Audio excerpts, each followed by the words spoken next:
Chapter 4 Overhill and Underhill. There were many paths that led up into those mountains, and many passes over them.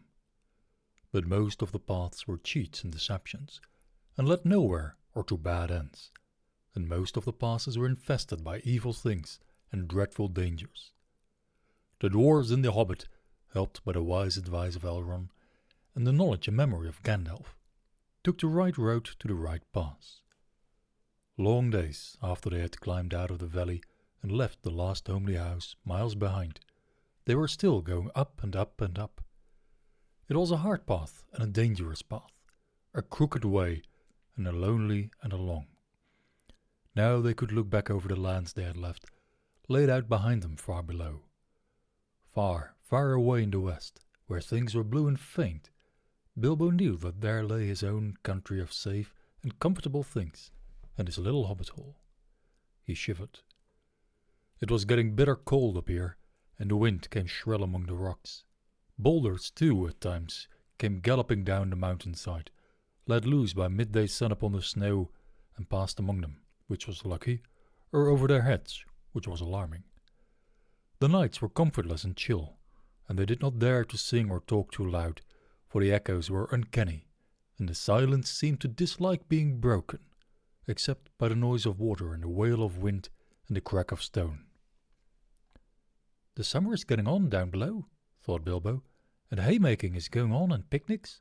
There will be harvesting and blackberrying before we even begin to go down the other side at this rate. And the others were thinking equally gloomy thoughts, although when they had said goodbye to Elrond in the high hope of a midsummer morning, they had spoken gaily of the passage of the mountains, and of riding swift across the lands beyond. They had thought of coming to the secret door in the lonely mountain, perhaps that very next first moon of autumn. And perhaps it will be Durin's day, they had said. Only Gandalf had shaken his head and said nothing. Dwarves had not passed that way for many years, but Gandalf had, and he knew how evil and danger had grown and thriven in the wild, since the dragons had driven men from the lands, and the goblins had spread in secret after the battle of the mines of Moria. Even the good plans of wise wizards like Gandalf, and of good friends like Elrond, go astray sometimes when you are off on dangerous adventures over the edge of the wild, and Gandalf was a wise enough wizard to know it. He knew that something unexpected might happen, and he hardly dared to hope that they would pass without fearful adventure over those great tall mountains with lonely peaks and valleys where no king ruled. They did not. All was well until one day they met a thunderstorm. More than a thunderstorm, a thunder battle. You know how terrific a really big thunderstorm can be down in the land and in a river valley? Especially at times when two great thunderstorms meet and clash. More terrible still are thunder and lightning in the mountains at night, when storms come up from east and west and make war. The lightning splinters on the peaks, and rocks shiver, and great crashes split the air and go rolling and tumbling into every cave and hollow, and the darkness is filled with overwhelming noise and sudden light. Bilbo had never seen or imagined anything of the kind. They were high up in a narrow place, with a dreadful fall into a dim valley at one side of them. There they were sheltering under a hanging rock for the night, and he lay beneath a blanket and shook from head to toe. When he peeped out in the lightning flashes, he saw that across the valley the stone giants were out and were hurling rocks at one another for a game, and catching them, and tossing them down into the darkness where they smashed among the trees far below, or splintered into little bits with a bang. Then came a wind and a rain, and the wind whipped the rain and the hail about in every direction, so that an overhanging rock was no protection at all. Soon they were getting drenched, and their ponies were standing with their heads down and their tails between their legs, and some of them were whinnying with fright. They could hear the giants guffawing and shouting all over the mountainsides. "This won't do at all," said Thorin. "If we don't get blown off or drowned or struck by lightning, we shall be picked up by some giant and kicked sky high for our football." "Well, if you know of anywhere better, take us there," said Gandalf, who was feeling very grumpy and was far from happy about the giants himself. The end of their argument was that they sent Philly and Killy to look for a better shelter. They had very sharp eyes, and, being the youngest of the dwarfs by some 50 years, they usually got these sort of jobs, when everybody could see that it was absolutely no use sending Bilbo. There is nothing like looking if you want to find something, or so Thorin said to the young dwarfs. You certainly usually find something if you look, but it is not always quite the something you are after. So it proved on this occasion. Soon Philly and Killy came crawling back, holding on to the rocks in the wind. "We have found a dry cave," they said, "not far round the next corner, and ponies and all could get inside." "Have you thoroughly explored it?" said the wizard, who knew that caves up in the mountains were seldom unoccupied. Yes, yes, they said, though everybody knew they could not have been long about it. They had come back too quick. "It isn't all that big, and it does not go far back." That, of course, is the dangerous part about caves. You don't know how far they go back sometimes, or where a passage behind may lead to, or what is waiting for you inside. But now Philly and Killy's news seemed good enough. So they all got up and prepared to move. The wind was howling, the thunder still growling, and they had a business getting themselves and their ponies along. Still, it was not very far to go, and before long they came to a big rock standing out into the path. If you stepped behind, you found a low arc in the side of the mountain. There was just room to get the ponies through with a squeeze, when they had been unpacked and unsaddled. As they passed under the arch, it was good to hear the wind and the rain outside, instead of all about them, and to feel safe from the giants and their rocks. But the wizard was taking no risk. He lit up his wand, as he did that day in Bilbo's dining room, that seemed so long ago, if you remember, and by its light they explored the cave from end to end. It seemed quite a fair size, but not too large and mysterious. It had a dry floor and some comfortable nooks. At one end there was a room for the ponies, and there they stood, mighty glad of the change, steaming and champing in their nose bags. Owen and Glóin wanted to light a fire at the door to dry their clothes, but Gandalf would not hear of it. So they spread out their wet things on the floor and got dry ones out of their bundles. Then they made their blankets comfortable, got out their pipes and blew smoke rings, which Gandalf turned into different colors and set dancing up by the roof to amuse them. They talked, and forgot about the storm, and discussed what each would do with his share of the treasure, when they got it, which at the moment did not seem so impossible. And so they dropped off to sleep one by one. And that was the last time that they used the ponies, packages, baggages, tools and paraphernalia that they had brought with them. It turned out a good thing that night that they had brought little Bilbo with them after all, for somehow he could not go to sleep for a long while, and when he did sleep he had very nasty dreams. He dreamed that a crack in the wall at the back of the cave got bigger and bigger, and opened wider and wider, and he was very afraid but could not call out or do anything but lie and look. Then he dreamed that the floor of the cave was giving way, and he was slipping, beginning to fall down, goodness knows where to. At that he woke up with a horrible start, and found that part of his dream was true. A crack had opened at the back of the cave, and was already a wide passage. He was just in time to see the last of the pony's tails disappearing into it. Of course, he gave a very loud yell, as loud a yell as a hobbit can give, which is surprising for their size. Out jumped the goblins, big goblins, great ugly-looking goblins, lots of goblins, before you could say rocks and blocks. There were 6 to each dwarf at least, and 2 even for Bilbo. They were all grabbed and carried through the crack before you could say tinder and flint. But not Gandalf. Bilbo's yell had done that much good. It had wakened him up wide in a splintered second, and when goblins came to grab him, there was a terrible flash like lightning in the cave, a smell like gunpowder, and several of them fell dead.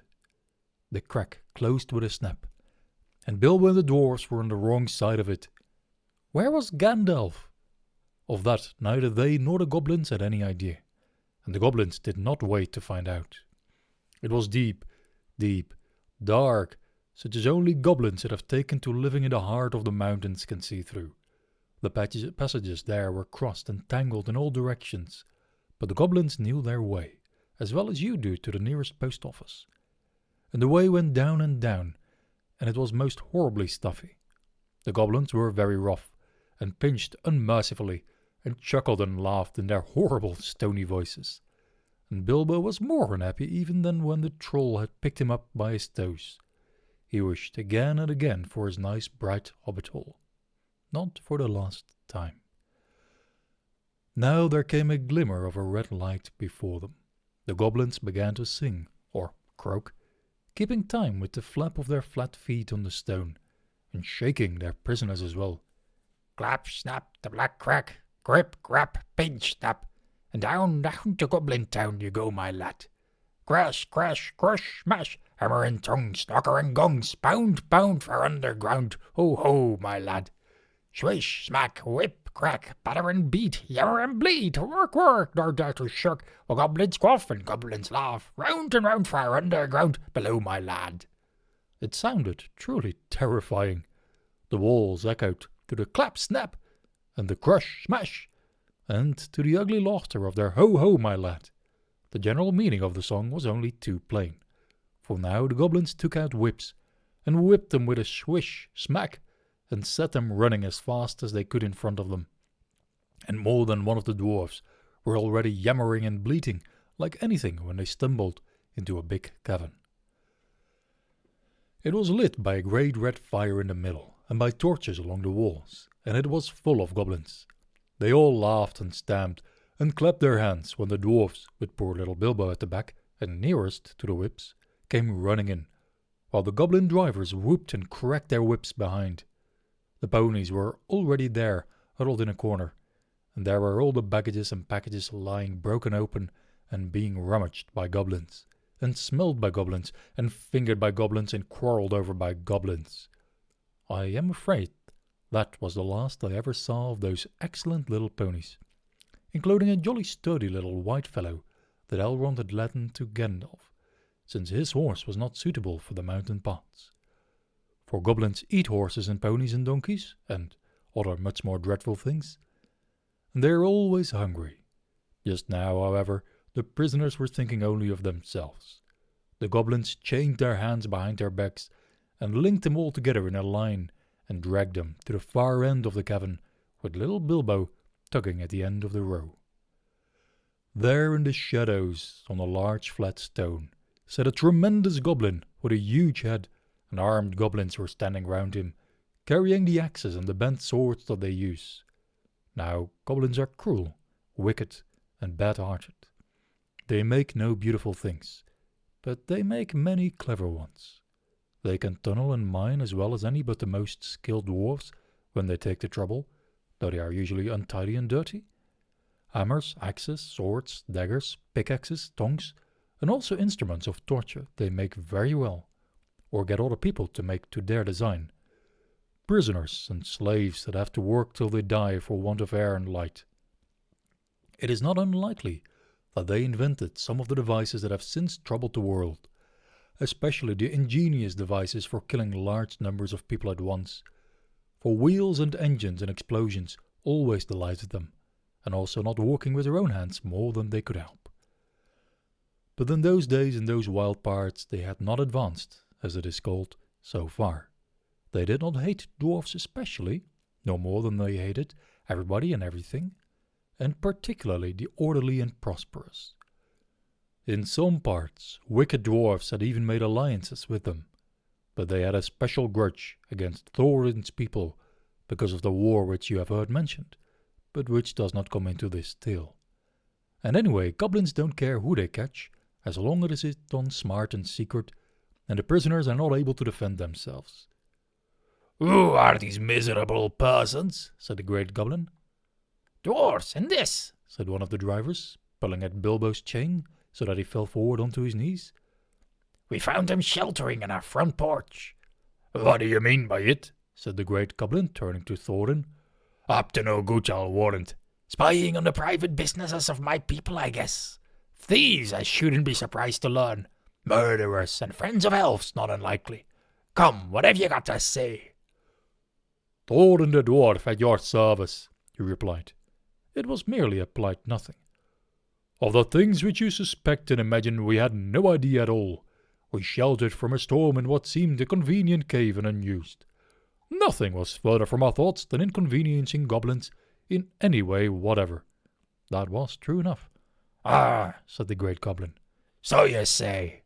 But I ask what you were doing up in the mountains at all, and where you were coming from, and where you were going to.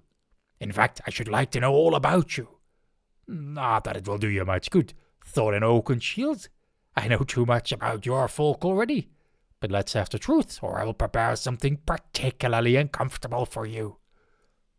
We were on a journey to visit our relatives, our nephews and nieces, and first, second, and third cousins, and the other descendants of our grandfathers, who live on the east side of these truly hospitable mountains, said Thorin, not quite knowing what to say all at once in a moment, but obviously the exact truth would not do at all. He's a liar, a truly tremendous one, said one of the drivers.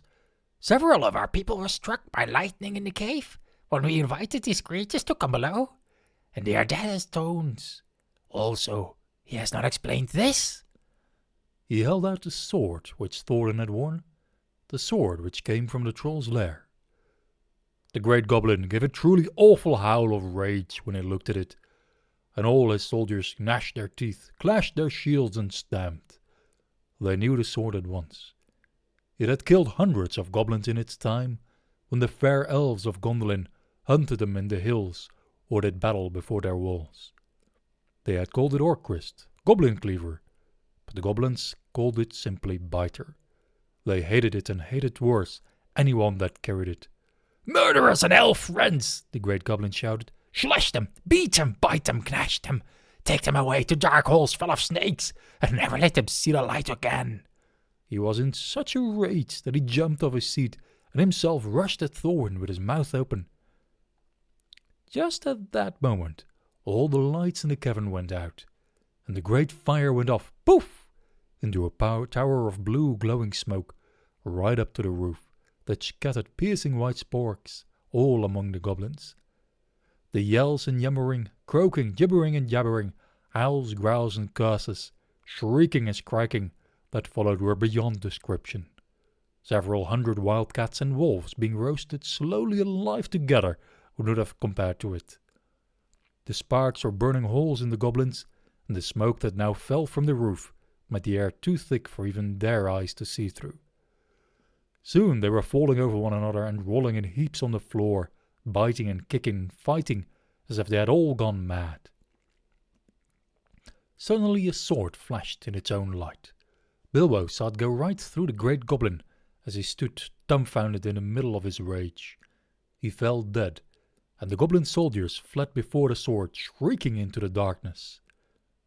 The sword went back into its sheath. "Follow me quick," said a voice, fierce and quiet. And before Bilbo understood what had happened, he was trotting along again, as fast as he could trot, at the end of the line, down more dark passages, with the yells of the goblin hall growing fainter behind him.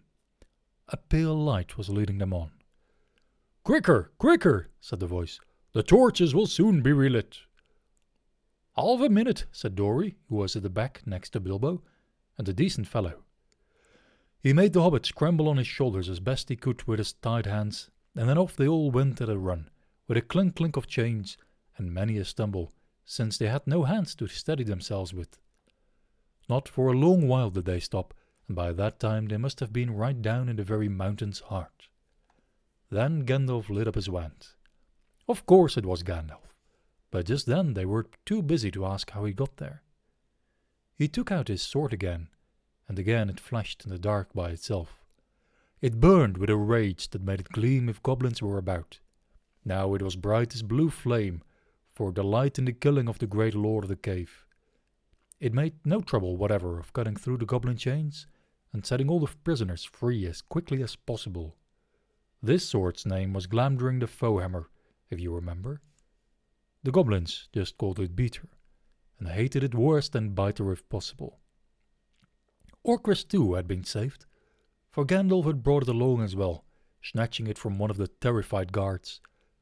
Gandalf thought of most things, and though he could not do everything, he could do a great deal for friends in a tight corner. "Are we all here?" said he, handing his sword back to Thorin with a bow. "Let me see. 1, that's Thorin. 2, 3, 4, 5, 6, 7, 8, 9, 10, 11. Where are Fili and Kili? Here they are. 12, 13. And here's Mr. Baggins. 14. Well, well. It might be worse, and then again it might be a good deal better. No ponies, and no food, and no knowing quite where we are, and hordes of angry goblins just behind. On we go." And on they went. Gandalf was quite right. They began to hear goblin noises and horrible cries far behind in the passages they had come through. That sent them on faster than ever, and the poor Bilbo could not possibly go half as fast, for dwarfs can roll along at a tremendous pace, I can tell you, when they have to. They took it in turn to carry him on their backs. Still, goblins go faster than dwarfs, and these goblins knew the way better. They had made the paths themselves, and were madly angry. So that what they could, the dwarfs heard the cries and howls getting closer and closer. Soon they could hear even the flap of the goblin feet, many, many feet, which seemed only just round the last corner. The blink of red torches could be seen behind them in the tunnel they were following, and they were getting deadly tired. "Why, oh why did I ever leave my hobbit hole?" said poor Mr. Baggins, bumping up and down on Bomber's back. "Why, oh why did I ever bring a wretched little hobbit on a treasure hunt?" said poor Bomber, who was fat and staggered along with the sweat dripping down his nose in his heat and terror. At this point Gandalf fell behind, and Thorin with them. They turned a sharp corner. "About turn!" he shouted. "Draw your sword, Thorin!" There was nothing else to be done, and the goblins did not like it. They came scurrying round the corner in full cry, and found Goblin Cleaver and Foehammer shining cold and bright right in their astonished eyes. The eyes in front dropped their torches and gave one yell before they were killed. The ones behind yelled still more, and leaped back, knocking over those that were running after them. "Biter and beater!" they shrieked, and soon they were all in confusion, and most of them were hustling back the way they had come. It was quite a long while before any of them dared to turn that corner. By that time, the dwarfs had gone on again, a long, long way, on into the dark tunnels of the goblins' realm. When the goblins discovered that, they put out their torches and they slipped on soft shoes, and they chose out their very quickest runners with the sharpest ears and eyes. These ran forward, as swift as weasels in the dark, and with hardly any more noise than bats. That is why neither Bilbo, nor the dwarfs, nor even Gandalf heard them coming, nor did they see them. But they were seen by the goblins that ran silently up behind, for Gandalf was letting his wand give out a faint light to help the dwarfs as they went along. Quite suddenly Dori, now at the back again carrying Bilbo, was grabbed from behind in the dark. He shouted and fell, and the hobbit rolled off his shoulders into the blackness, bumped his head on the hard rock, and remembered nothing more.